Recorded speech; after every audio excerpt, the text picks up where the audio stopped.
What did you think and how did you feel? I think he did very well. He reassured the nation that our government is going to do everything it can to help people meet their basic needs for health care and education and job creation and housing. The president's going to need a lot of help, and he's going to need help from the banks.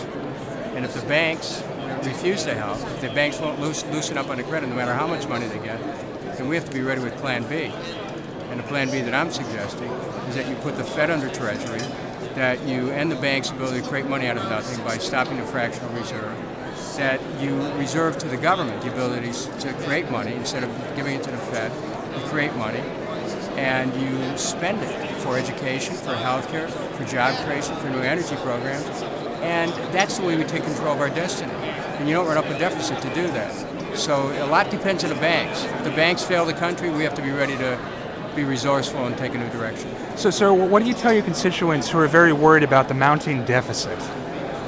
Well, that the government doesn't have to mount a deficit, that we shouldn't have to borrow money from China to be able to rebuild America, that we should be able to take control of our own destiny, that it's not up to our destiny isn't going to be resolved in China. Our destiny is going to be resolved in Main Street. And Washington needs to take the ability to create the money, spend it in the circulation instead of borrowing it from banks. Why should we borrow money from banks? We're the U.S. government.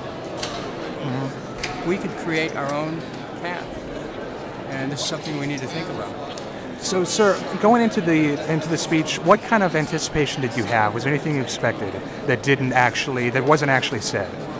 No, I mean, Barack Obama's inspiring. You know, he has a way of reaching people. You don't have to agree with him. You can listen to the deeper rhythms of what he's communicating. He's communicating the importance of a nation staying together through this crisis. That this isn't anymore about left or right or Democrat or Republican. This is really about whether or not America can survive as a nation and use the massive resources we have for the people. And I think the president understands that. And I think, while I may disagree with some of his programs, he needs to be supported in his efforts to pull the nation together.